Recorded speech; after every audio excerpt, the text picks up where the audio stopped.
Morning. Welcome to PFlax in the morning. Let's talk about restaurants. I like restaurants. I like to go out for food, like to go out with friends and stuff like that. I like the variety. Vancouver's got a huge amount of variety in its cuisine. An awful lot of Asian fusion, Asian food, Japanese food, Chinese food, Korean food, which isn't surprising given the demographic of Vancouver. Haven't had poutine yet, but I've eaten out quite a few places. It's good. It's good food. So last night, me and Ken wanted to get some ramen, or ramen. I don't know how people say it in North America. I say ramen, probably wrong, but whatever. And we went to this place called Dambo. See, Ramen Dambo. Ramen? It's a noodle place, and it's about half a mile away, and there was a queue to get in. There was a queue the first time we went there, and there was a queue the second time, longer queue the second time. It was good. And Ken and I saw the queue, and we were like, looked at each other like, okay. And Ken said, let's just go to this other place around the corner. We just walked past it. And I was like, sure. And this place was called like Sapporo Noodle or something like that. Let me be frank with you.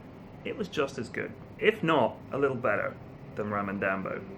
Which makes me think, how much of Ramen Dambo's success is people assuming that what other people like must be good?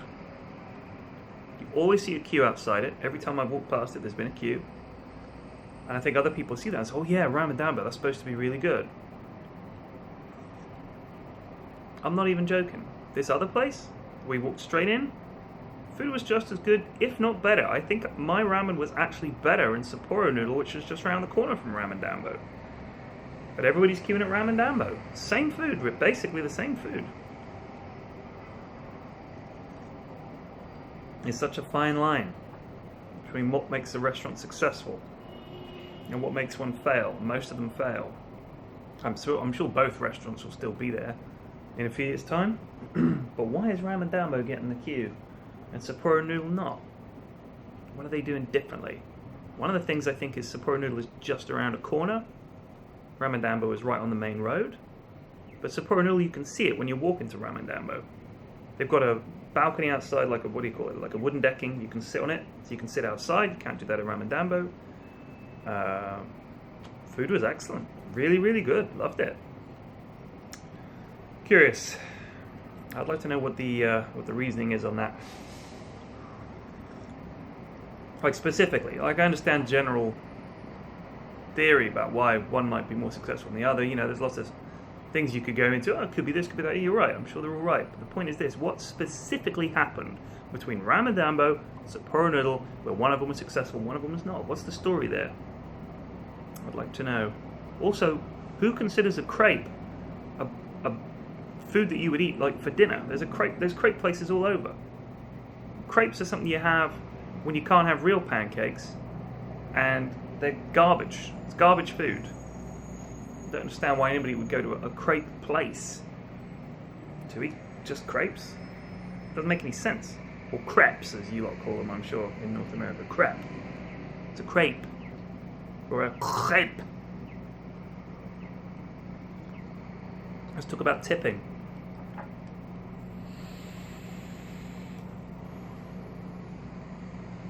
Went to a restaurant recently, and someone's food was forgotten. I'm not going to go into any details. Order comes out, everybody else eats. Remind the waiter, is there any chance you get the food? Oh yeah. Waiter never delivers the food. Person was angry and said, I'm not leaving a tip. And one of the people in our group said, that's not fair, because it might not be his fault. Now technically you're right. It might not be the waiter's fault. Might have given it to the kitchen lost the slip, or something went wrong. But I feel like, number one, your only connection to the kitchen is the waiter. It would be like saying you're in a cab, right, and you tell the cab to go somewhere, and he brings you to the wrong place, and then says, well, it wasn't my fault, it was the car's fault. Well, you're driving the car, in a way. You know what I mean? You're the one turning the wheel and working the pedals, and the car only goes where you want it to go. Similarly, the kitchen only does what you tell it to do. The kitchen doesn't know what to cook. The kitchen just stands there, and you come in and say, cook a steak, and he cooks a steak. So if the waiter brings everyone their food and one item's missing, I think it's his job to go to the kitchen and say, don't forget that steak. And they'll be, oh shit, what steak? And then subsequently to check up on it. He's your liaison. He's the driver. The kitchen is the vehicle for getting food made. The waiter is the driver who brings the food to its destination. I kind of think in that case, it's fair to not tip the waiter. In my opinion, anyway. Which I suppose means that anything that goes wrong, you then blame on the waiter, even if it's not his fault. That's kind of the law of the jungle, because the kitchen doesn't get any tips. Kitchen gets no tips. Some restaurants they do, where the kitchen staff share in the tips of the waiters and the waitresses, and they pool all the tips they get, and then they get split evenly. Well, it defeats the whole point of tipping. The whole point is you've done a good job. Thanks for your looking after us so well. Have some extra money by way of thanks. Or as it is in America, you guys don't get paid minimum wage unless we tip you. So we're going to add 15% or whatever, because that way you actually get paid. And if you've got a large party, I think you should always tip, especially well, because they've had to look after you, especially if they do that shit. I love it when waiters and waitresses do this. They come out, haven't got a pen and paper, and they ask like 8 people for their order. And everybody's like, gonna have the burger, but I want the meat on the side, but I still want the lettuce and the tomato and the sauce in the bun. Also, the burger needs to be medium rare on one side and ultra rare on the other. I'd also like corn cob salad or whatever, cob salad, whatever the fuck you call it, one of those, but without the cob and no salad, but I do want the peas and the dressing. Can I have banana chips, please? And I would also like 3 oysters, 1 of them cooked, 2 of them raw, and all of them covered in curry sauce. And they just go, yep. And then the next person orders, and they remember all these details, and they go back and food comes out and it's perfect. Blows my mind. Amazing. I can barely remember what I've ordered when I go to a restaurant, let alone what everybody else has ordered. Phenomenal. They deserve a big old tip. Also, people have said you're not meant to call waiters and waitresses those things. You're meant to call them servers. That sounds way worse. A waiter is like, especially in France, you go to France, a waiter is like a proper profession. Same in Italy. And they're very good at what they do, and they should know everything. They know the menu inside out, and they're very, very skillful. It's not a high-skilled job, but they make it look like one. I think that's important. Change the name from waiter to server. Let me serve you. It seems so awful and like turning them into peasant folk. Let me serve you. I am your server. I will serve your every need. A waiter is just waiting. I'm waiting for you to make a decision, and then I will bring you your food. I'm waiting. I'm a waiter.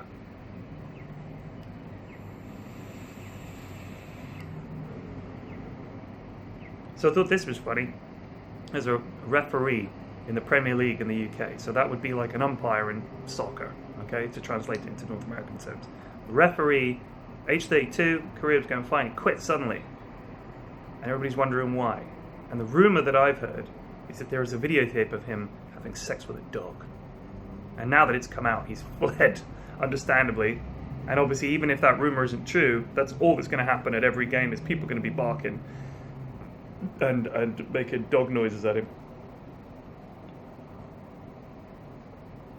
That's a tight fucking spot. In both regards, I guess. Fucking a dog. What on earth? Well, I knew referees were no good. Everybody knows it. I reckon that would be the big secret that gets revealed, is that actually all the referees in the Premier League are unbelievably weird. They're into all kinds of weird shit. Why else would you be a referee unless you were a bit of a nut? Or a complete nut, as it turns out. So we're about to start day 3. Day 2 was great. EG are doing well. That's going to be exciting. I think, especially for the North American audience, EG doing well is good for the tournament. Makes it very exciting. A lot of EG fans are going to be coming to Rogers Arena, I'm sure. It's going to be good. I like to have a strong showing from the North American teams and a strong showing from the Chinese teams. It's no good having one team do, all the Chinese teams doing well or all the North American teams doing well. You want it to be a battle, not because this is about East versus West, but because it keeps the entire audience engaged. And I really want everybody to feel like this has been a great TI. And I do think it will be. The games are going to be unbelievable.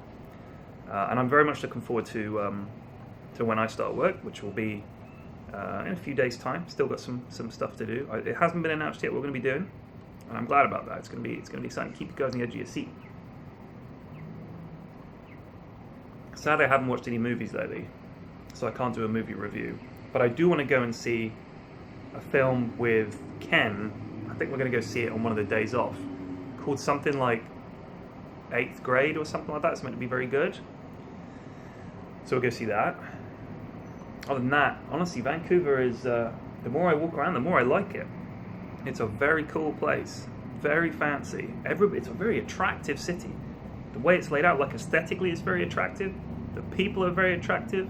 It's just, everybody dresses nicely. The restaurants are cool. It's phenomenal. It's a gorgeous city. It really is. And let me tell you, fellas, the women are unfucking believable. They are gorgeous. Anyway.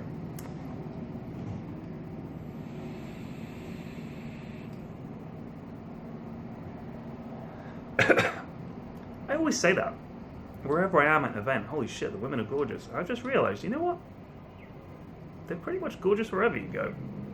But in Vancouver especially, genuinely especially, everybody's very well turned out, very attractive looking. I don't know what it is. The fellas too, if I'm honest with you, there's a lot of very good looking young men walking around. So I think, you know, this must be a great place to live, very expensive, but I can see why people want to come here. Very cool. If I was young, I'd definitely think Vancouver. Yeah, that's a cool place. And it is.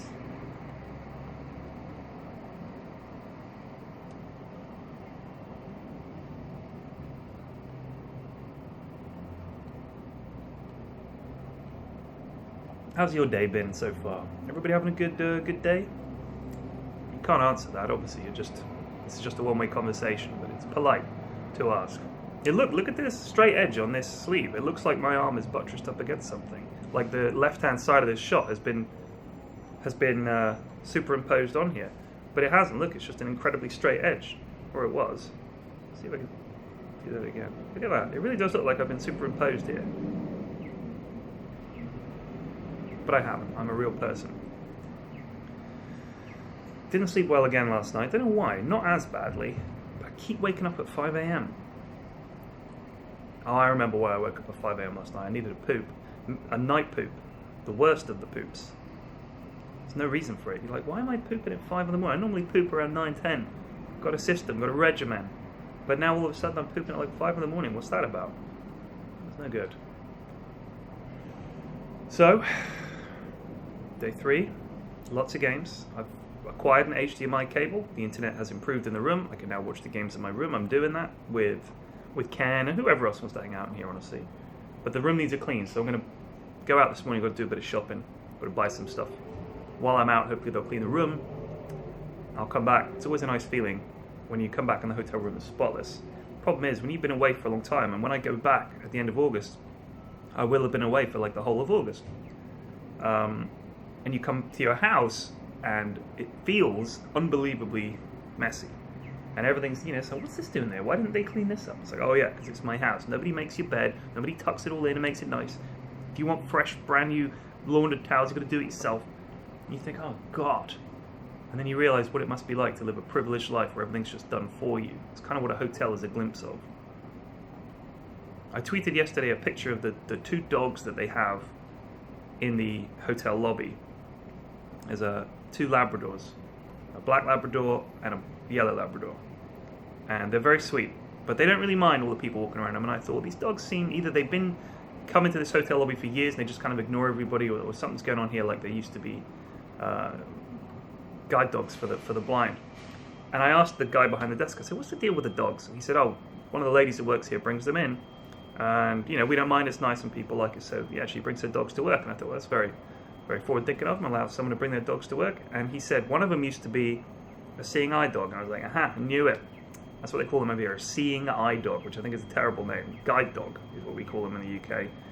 And the other one was a autism support dog. I'm not being funny, but one of the dogs really liked Sir Action Slacks. I'm figuring it was that one. Anyway, I will see you guys tomorrow. Hope you can, that was unfair. I hope you can join me for PFlax in the morning tomorrow. We're gearing up towards the business end of TI. The group stages are great. I actually love group stages because there's just Dota on all day. But now we're getting towards the main event. I'm looking forward to seeing it because there's always stuff they've got going on that you're like, wow, that's great, that's amazing. And you know there's going to be stuff this year. There's all kinds of stuff going on this year. And I've heard rumors, and I've had some of them confirmed, I've had some of them unconfirmed. And I want to see, once the big event gets started, I hope you guys can join me for that. So I'll see you guys tomorrow. Peace.